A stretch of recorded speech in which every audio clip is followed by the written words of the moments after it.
Na Praça da Alegria está o Dr. Rui Pinto. Olá, doutor, bom dia. Olá, bom dia a todos. O que é que pode, então, provocar dores nos membros superiores? Há várias situações. Algumas já falamos em programas anteriores, outras vou mostrá-las hoje. São situações muito frequentes, a maior parte delas de diagnóstico quase imediato, quase que não é necessário fazer nenhum tipo de exame para ter o diagnóstico, e a maior parte delas com tratamentos quase também certos e seguros. Sejam médicos ou cirúrgicos, muitas vezes cirúrgicos, mas que se consegue o alívio imediato. E há pessoas que sofrem durante anos com este tipo de problemas, às vezes sem saber o que é que se pode fazer e adaptando-se um bocado a estas lesões. Quando tolerando aquela dor, não é? Tolerando a dor. Se habituando àquela dor e toleram-na durante anos. Tolerando as deformidades, etc. Nós temos uma grande capacidade de adaptação e de sofrimento. E isso leva-nos muitas vezes a perpetuar estas situações, que são situações banais e que nós conseguimos resolver com alguma facilidade. Algumas são fáceis. Vamos então espreitar fáceis. alguns dos exemplos que nos quer deixar, por favor. Portanto, algumas já falamos. Vamos passar a seguinte. Recordaremos algumas. Recordamos algumas. A hérnia discal cervical é uma causa de dor do membro superior. É uma dor que irradia por todo o membro, desde o pescoço até à mão, e que normalmente é uma dor constante nas fases agudas e, portanto, não há, praticamente, as pessoas não têm repouso, enquanto que a fase aguda dá uma dor violenta e constante. Isto muitas vezes é preciso tratar conservadoramente, outras vezes é preciso cirurgia, como já explicámos anteriormente, mas é uma situação que tem solução. Esta dor tem possibilidade de tratamento completo e deve ser tratada a seu tempo, porque a dor não aparece só a dor, aparece também as atrofias musculares e os problemas de perda de função, e esses é que depois são mais difíceis de resolver. Vamos passar a seguinte. A seguinte também já falamos, é o ombro doloroso, a patologia que atinge o ombro, os tendões do ombro, dá dor fundamentalmente noturna, a maior parte das vezes noturna, acorda as pessoas de noite, obriga-nos a levantar, e é uma situação que também tem tratamento, que já falamos. Mas depende da posição com que a pessoa se deita? Dói mais se deitar sobre o ombro lesado, digamos assim. Mas normalmente dói, as pessoas acordam de noite com dor no ombro. Já a hérnia discal, não, a hérnia discal dói de noite, dói de dia. Por vezes a dor no ombro durante o dia passa bem. E a pessoa só se queixa à noite. Isto também já falamos, há possibilidade de tratamento médico e cirúrgico. E de resolução. Pois as outras são um pouco mais... Esta é a epicondilite, aquilo que se chama o cotovelo do tenista. O tennis elbow. Tennis elbow, que é a dor na parte externa do cotovelo, portanto, no epicôndilo externo. E depois, no muitas fundo, vezes se estende para o antebraço, com perda de função. É um diagnóstico praticamente clínico, não necessitamos de grandes exames subsidiários. Mas é preciso jogar-se ténis para se ter esta patologia? Qualquer movimento repetitivo pode ocasionar este tipo de lesão. Isto, no fundo, o computador, o rato, tudo isso pode dar este tipo de lesão. Isto, no fundo, é uma lesão de stress, de excesso de uso, e, no fundo, é uma inflamação dos tendões, da inserção dos tendões no epicôndilo lateral do cotovelo, portanto, nesta tumefaçãozinha fora do cotovelo. É uma situação que nós diagnosticamos pela dor que motiva quando oferecemos resistência à dorsiflexão do punho, portanto, a levantar o punho, e que dá esta dor no cotovelo. No fundo, pode-se tratar com imobilizações, com anti-inflamatórios, fisioterapia, e, no caso disto falhar tudo, a infiltração com corticoides está indicada, e, no caso de tudo isto falhar, a cirurgia também nos consegue dar alívio a esta situação. Curiosamente, do lado de dentro, para quem joga golfe, é o cotovelo do golfista, não é? Portanto, a mesma sintomatologia, mas do lado interno do cotovelo, chama-se cotovelo do golfista.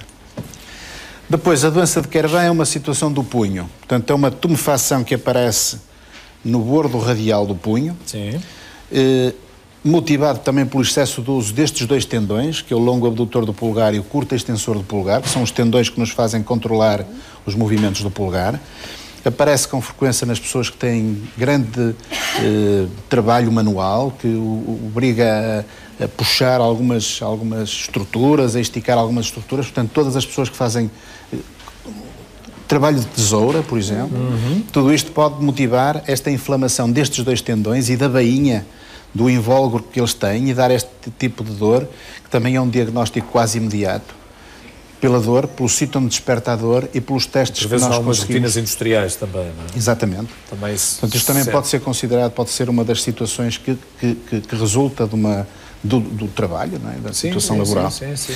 A imobilização, na mesma, os tratamentos com anti-inflamatórios muitas vezes resolvem, a infiltração por vezes resolve e quase sempre, nas situações mais crónicas, a cirurgia, que é a abertura da bainha dos tendões, resolve definitivamente este problema.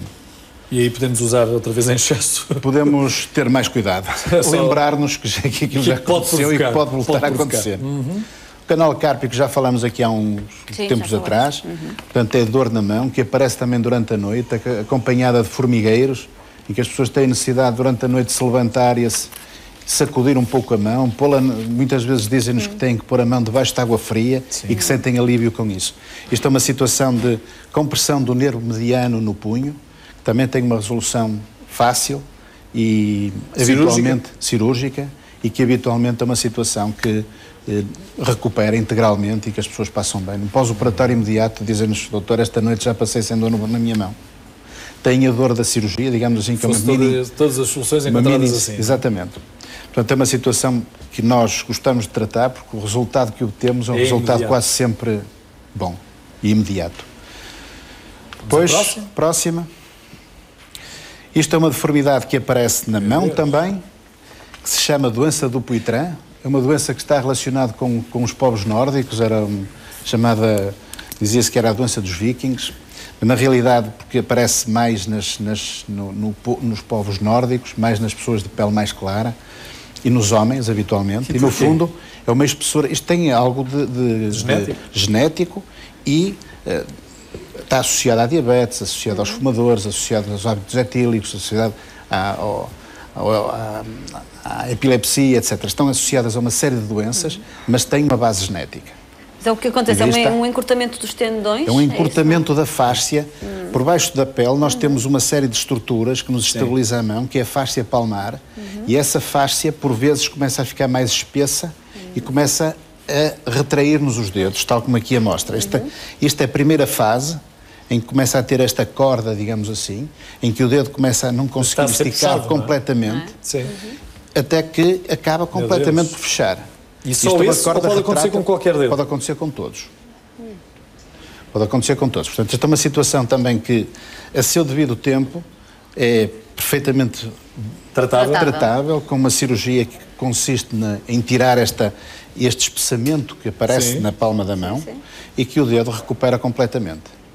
Portanto, isto é facilmente tratável, as pessoas não precisam de deixar evoluir isto. Quando aparece um nódulozinho, se calhar não tem indicação cirúrgica, mas se o dedo começar a retrair, é melhor procurarmos um de nós para nós tentarmos resolver esta situação.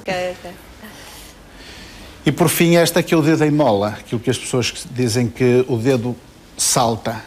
O dedo, quando fecham a mão, o dedo fica preso e depois está um clique, salta. Isto, o dedo em mola, também é facilmente tratável e aflige muitas vezes as pessoas durante muito tempo. Nunca apanhei esse. Nunca, mas esperemos que não apanhe. Isto também é uma situação que se trata com facilidade, muitas vezes com tratamento conservador, porque isto é uma inflamação da bainha do tendão. O que é que sucede? Os nossos tendões, nós para conseguirmos enrolar os dedos, não é? Para conseguirmos fazer isso, os nossos tendões têm que ter pontos de apoio, de forma a que quando puxam, os dedos consigam enrolar ao longo da mão, certo? Isso são as chamadas polis. São umas estruturas fibrosas onde o tendão lança apoio, onde pode conseguir fechar o dedo todo. Porque o tendão só assim não nos conseguia enrolar o dedo. Portanto, o que acontece é que nessas polis os tendões, muitas vezes a própria poli está espessa, o tendão também se espessa e forma um nódulo. E quando passa pela poli fica preso. Fica o tal dedo em gatilho ou o dedo em mola. Depois de se separa, quando abre, funciona como uma mola. Muitas vezes são mesmo um estalido. Isto é uma situação que também se consegue tratar com muita facilidade e que é altamente incapacitante. Muitas destas patologias, destas doenças, também são causa de absentismo profissional. Há modo de conciliar a recuperação com a ausência de absentismo, portanto, com a permanência nos postos de trabalho? Estas situações, tirando o ombro doloroso e que obriga a uma recuperação mais prolongada, e tirando a epicondilite, que às vezes também nos consome durante bastante tempo. Ouvimos falar de tendinite. As tendinites é um processo inflamatório do tendão, não é? Sim. Portanto, no fundo, A doença de Kerban e estas doenças dos tendões, no fundo, são tendinites e inflamações da bainha também. Não só do tendão, mas da bainha que o envolve. E isto são situações de conflito entre o conteúdo e o continente, que às vezes não cabe, e é por isso que dá os tais dedos em mole e dá estas situações assim. O canal Mas é conciliável o exercício profissional com a recuperação? Com a recuperação, é. De algumas situações destas é. Sim. É evidente que o dedo em mole é uma coisa que recupera muito rapidamente, ao cicatrizar da pele, digamos assim, quer dizer, em 15 dias, 3 semanas... Mesmo com cirurgia, com cirurgia está rápida. completamente recuperada. Sim. Já a epicondilite, o ombro doloroso, a hérnia discal, são situações que obrigam a mais tempo de recuperação e que Mas não é não logo se chega imediato. só à intervenção cirúrgica em casos mais extremos? Se não chega só? Se chega apenas à intervenção cirúrgica em casos extremos? Sim, sim. Só em casos extremos, não é? Casos extremos. A cirurgia é sempre o último degrau. Quer dizer, nós temos que entender, eu sou um cirurgião e opero 10% dos doentes que me procuram. Quer dizer, não é a minha atividade principal. A minha atividade principal é o tratamento médico. A cirurgia, de facto, acontece. Claro, quanto mais nós nos especializamos numa área, se calhar somos mais procurados pelos casos mais difíceis e a nossa percentagem de indicação cirúrgica sobe. Mas no dia-a-dia, a nossa principal função é o tratamento médico, não é o tratamento cirúrgico. Em muitos casos não estamos a protelar uma intervenção cirúrgica? Depende. Isso é uma decisão que tem que ser tomada pelo médico. Quer dizer, ele deve deixar evoluir a situação até ao ponto em que tem indicação. Qualquer situação para ter indicação cirúrgica tem parâmetros muito restritos, rigorosos.